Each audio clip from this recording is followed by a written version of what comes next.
ব্যাঙের সঙ্গে ঘর করে সাপের গালে চুমু। কিভাবে আমেরিকা, চীন, সৌদিকে একসঙ্গে টেনে নিয়ে আন্তর্জাতিক রাজনীতিতে গেম চেঞ্জার হয়ে উঠেছে পাকিস্তান। একদিকে মার্কিন যুক্তরাষ্ট্র, অন্যদিকে চীন। এই দুই পরিশক্তি যখন নিজেদের স্বার্থে গোটা বিশ্বকে ভাগ করে ফেলেছে, তখন সেই ফাঁকেই ঢুকে পড়েছে পাকিস্তান। কখনো ট্রাম্প প্রশাসনের কানে মিষ্টি কথা বলছে, কখনো বেজিং এর সঙ্গে বাণিজ্য চুক্তি করছে, আবার সৌদি রাজ পরিবারের সঙ্গে প্রার্থনার মঞ্চ ভাগ করছে। এই তিন দিকেই হাত বাড়িয়েছে।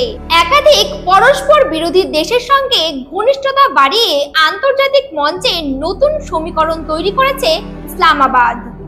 একসময় অর্থনৈতিক সংকটে জর্জরিত, রাজনৈতিকভাবে অস্থির, সন্ত্রাসবাদের ঘাঁটি হিসেবে পরিচিত এই দেশ আজ নিজের কৌশলেই আমেরিকা, চীন ও সৌদির মতো শক্তিধর দেশগুলির দরবারে গুরুত্বপূর্ণ হয়ে উঠেছে। প্রশ্ন উঠছে, কি সেই জাদুমন্ত্র যেটা দিয়ে শাহবাজ শরীফ ও সেনাপ্রধান ফিল্ড মার্শাল আসিম মুনির এই কূটনৈতিক কসরত সফল করছেন?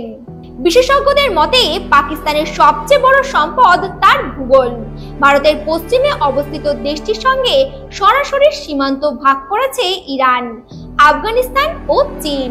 এই অবস্থান পাকিস্তানকে দক্ষিণ পশ্চিম এবং মধ্য এশিয়ার সংযোগস্থলে পরিণত করেছে।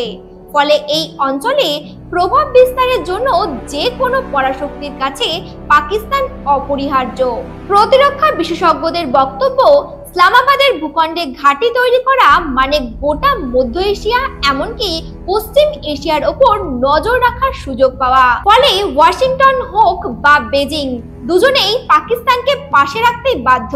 যুক্তরাষ্ট্রের সঙ্গে পাকিস্তানের সম্পর্ক বরাবরই ওঠানামা করেছে, তবে সাম্প্রতিককালে সেই সম্পর্ক আরো উষ্ণ হচ্ছে।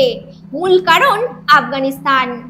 চলতি বছরের সেপ্টেম্বর মাসে মার্কিন প্রেসিডেন্ট ডোনাল্ড ট্রাম্প ঘোষণা করেছেন তিনি আফগানিস্তানের বাগরাম বিমান ঘাঁটি ফের দখল করতে চান। তার মূল উদ্দেশ্য চীনের পরমাণু কর্মসূচির ওপর সরাসরি নজর রাখা এবং আফগানিস্তানের জঙ্গি গোষ্ঠীগুলির ওপর নিয়ন্ত্রণ রাখা।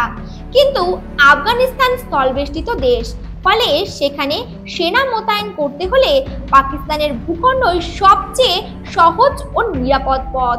সেই কারণেই ইসলামাবাদকে পাশে রাখা এখন ট্রাম্প প্রশাসনের জন্য একান্ত প্রয়োজনীয়। অন্যদিকে শাহবাজ শরীফ ও সেনাপ্রধান আসিম মুনির এই সুযোগকেই কাজে লাগিয়ে ওয়াশিংটনের সঙ্গে নতুন করে ঘনিষ্ঠতা বাড়ানোর কৌশল নিয়েছেন। আমেরিকা ও ইরানের মধ্যে সম্পর্ক গত কয়েক দশক ধরে ক্রমশ খারাপ হয়েছে। 1979 সালে ইসলামী বিপ্লবের পর থেকেই ইরান থেকে বিতাড়িত হয়েছে মার্কিন প্রভাব। বর্তমানে সর্বোচ্চ নেতা আয়াতোল্লাহ আলী খামেনেই খোলাখুলিভাবে যুক্তরাষ্ট্রকে বলেন বড় শয়তান। সম্প্রতি ইরানের পরমাণু কর্মসূচিকে নিয়ন্ত্রণে আনতে জুন মাসে মার্কিন বিমান বাহিনী অপারেশন মিডনাইট হামার নামে একটি গোপন অভিযান চালায়। 3টি পরমাণু গবেষণা কেন্দ্রের ব্যাংকার বাস্টার বোমা ফেলা হয়। কিন্তু সেই হামলার পরেও ইরান যে আণবিক অস্ত্র তৈরির চেষ্টা চালিয়ে যাচ্ছে তা অস্বীকার করা যাচ্ছে না। এই অবস্থায় ইসলামাবাদ বুঝে নেয় ওয়াশিংটনের কাছে ইরান এখন মাথা ব্যথার কারণ।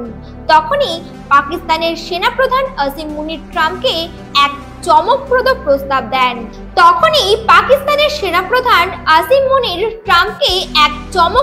প্রস্তাব দেন।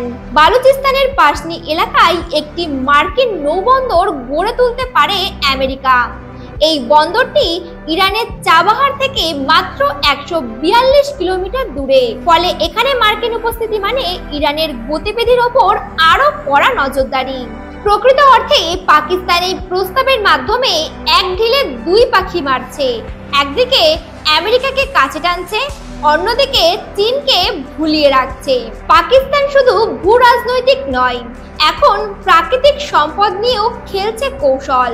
শাহবাজ শরীফ ও আসিম মুনির দাবি করেছেন বালুচিস্তানের মাটির নিচে বিরল খনিজের বিশাল ভান্ডার রয়েছে। আমেরিকার সফরে গিয়ে তারা সেই ধাতুর নমুনা দেখান ট্রাম্পকে। এই বিরল ধাতুগুলি ইলেকট্রনিক্স, প্রতিরক্ষা ও মহাকাশ চুক্তিতে অপরিহার্য। আর বর্তমানে এই সম্পদের যোগান প্রায় পুরোপুরি চীনের নিয়ন্ত্রণে। ফলে পাকিস্তানের হাত ধরে যদি আমেরিকা এই খনিজের উৎসে পৌঁছতে পারে তবে সেটি বেজিং এর জন্য সরাসরি ধাক্কা। বিশ্লেষকরা মনে করছেন পাকিস্তান এই বিরল সম্পদকেই কাজে লাগিয়ে ওয়াশিংটনের কাছে নিজের দর বাড়াচ্ছে। এতে পাকিস্তানের অর্থনীতি যেমন চাঙ্গা হবে তেমনি আমেরিকার কাছেও তারা হয়ে উঠবে অপরিহার্য অংশীদার। চীন ও পাকিস্তানের সম্পর্কও নতুন নয়। 1965 সালে ভারতের সঙ্গে যুদ্ধে পরাজয়ের পর ইসলামাবাদ বেজিং এর দিকে ঝুঁকে পড়ে। 2013 সালে শুরু হয় চীন পাকিস্তান অর্থনৈতিক করিডর, যা আসলে চীনের বিখ্যাত বেল্ট অ্যান্ড রোড ইনিশিয়েটিভ এর অংশ। এই করিডরটি চীনকে সরাসরি আরব সাগরের সঙ্গে যুক্ত করে, যার ফলে ভারতের নৌবাহিনীর নিয়ন্ত্রণে থাকা মালাক্কা প্রণালী এড়িয়ে বিকল্প রুট তৈরি হয়। আজকের পাকিস্তান তিন দিক দিয়ে একেবারে দড়ির ওপর হাঁটছে।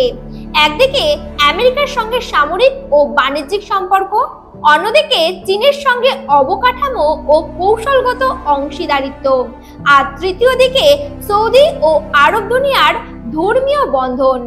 এই তিন অক্ষে ভারসাম্য রেখে ইসলামাবাদ তৈরি করছে এক নতুন বিশ্ব সমীকরণ, যেখানে দারিদ্রতা, সন্ত্রাস, রাজনৈতিক অস্থিরতা সবকিছুর মধ্যেও পাকিস্তান আন্তর্জাতিক রাজনীতির মঞ্চে নিজেদের প্রাসঙ্গিকতা ধরে রাখছে।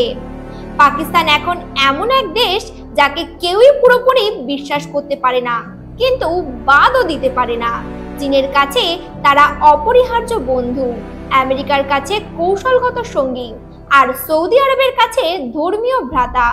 এক কথায় ব্যাঙের সঙ্গে ঘর করে সাপের গালে চুমু দিচ্ছে পাকিস্তান। নিজেদের ভূকৌশলগত অবস্থান, সম্পদ ও কূটনৈতিক চালের মাধ্যমে ইসলামাবাদ দেখিয়ে দিচ্ছে দারিদ্র বা অস্থিরতা থাকলেও বুদ্ধি থাকলে বিশ্ব রাজনীতির খেলায় এখনো তারা এক কিংমেকার।